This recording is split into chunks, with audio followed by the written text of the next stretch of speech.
My worst nightmare would be doing sound for Ladness in Gorton Monastery. I think that is my nightmare. For people that don't know what Ladness is, Ladness was like a 16-piece band. At least.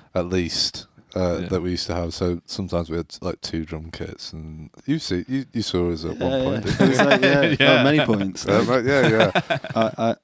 The best one I saw was at the place we all went and studied. Oh, the Royal Northern College of Music. In main bar area. Oh, in the refectory. Yeah. Yes. Yeah, which is like an eventful night for me. Oh, God. But I imagine it was an eventful night. Oh, we got on a lot. I lost my job because of that Really? evening. I got fired because of that. Yeah. Oh, man.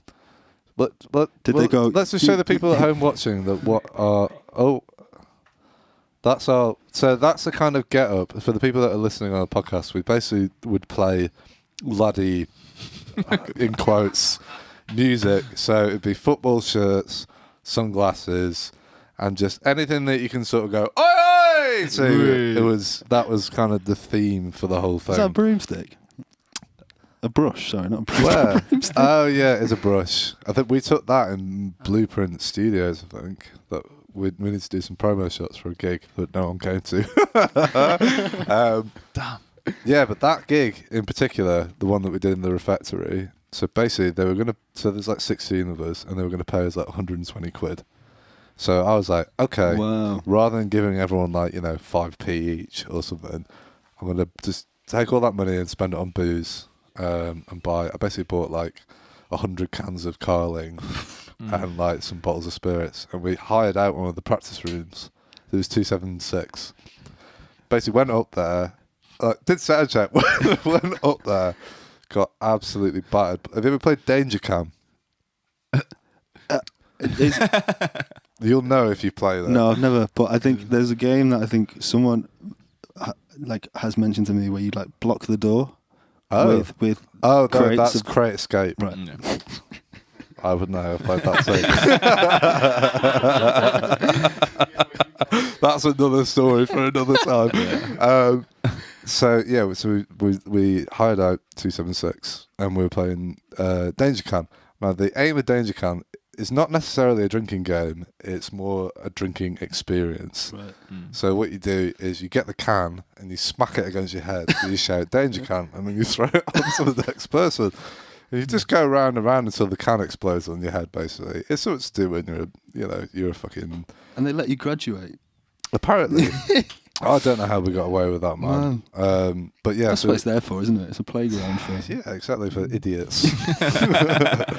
So we got a bit pissed, went to do the gig, and we brought all the beers and stuff were in a suitcase that I brought, a rather large suitcase. So I brought the suitcase downstairs, and then we had it at the side of stage, closed, so none of the security guards could see what we were doing, and then we'd slyly go in, pull out a can. No one needs to know anymore, do they? So then George walks over to the suitcase, opens it, and takes a beer out and then leaves it open. So immediately the security guard spots this, like, what the fuck? No. And I worked in the college bar at the time. So they took the beers So off. you've been rumbled. I've been rumbled because of George. So George is going to defend himself. I'd just quickly like to refute these claims. Okay, go on, George. One, I did leave the suitcase open. Okay? You did. That I can take. I was quite intoxicated at the time. Yeah, we all were. I'll give you that. However, your brother, I remember, Yeah, was there at it and was joining us in the whole thing. true. And his job was closer of the suitcase. Was it? Yeah, I that was was his duty. Okay. And seemingly the duty was not done. That's Yeah, my but- favourite member of the band. What? Closer of suitcase. Very important. I concur. But to cut a long story short, we got the beers taken off us. We did the gig. It was good fun. The day after, I got a text off my boss with Freddie as well, because we both lived in the bar, worked for the bar, and it was Jose texting us saying, "Can you both come in? I need to speak to you both." Dear. So I thought, in my foolish mind, I was like, okay, so I'm either getting a promotion because I've worked my fucking ass off this year in the bar. Like, so I feel like I could maybe get like a little sweet little side manager deal going on, you know, while I'm getting fired. So we went into the bar and he sat us down. You know, you're Jose on one side of the table, me and Freddie here. Do you like the amount of gin we've got? Sorry, that's the only thing. They used to have like 50 bottles of gin. Yeah, what was all that about for a student bar, man? It's great, but you know. So he gets out this piece of paper, folded, on the table, you know. And you're thinking, I'm thinking, like okay, some sort of contracts for a new job, more pay, things are looking up, it's okay.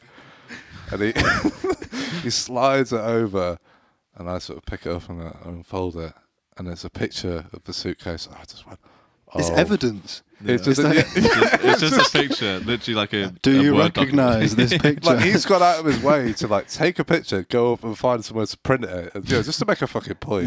Showing that. Opens it, he's like, "What do you know about this?" I was like, "Oh my god." I've never seen it before in my life. Where is my lawyer? I will not speak. No comment. He went fucking ape shit at us, man. And then he was like, "You fired?" And I was like, "Oh." I mean, Well, like, you know, to be honest, it's as a student, what do you expect? what do you expect? You know, and hiring that many students that you do to work in a student bar, And on top of that, hiring guys like you. Like us. It's Jose's fault, not mine. Not my fucking fault, man. Yeah. I have very fond memories of those nights. They were good, man. Yeah, they were great. Thank you for listening. Be sure to subscribe to the podcast to catch up on new episodes every week. Also, check us out on our Facebook and Instagram at RecRooms, where you can find out about our other exciting music series. We also have this and all our other episodes of the podcast up on our RecRooms YouTube channel for your viewing pleasure. See you next time.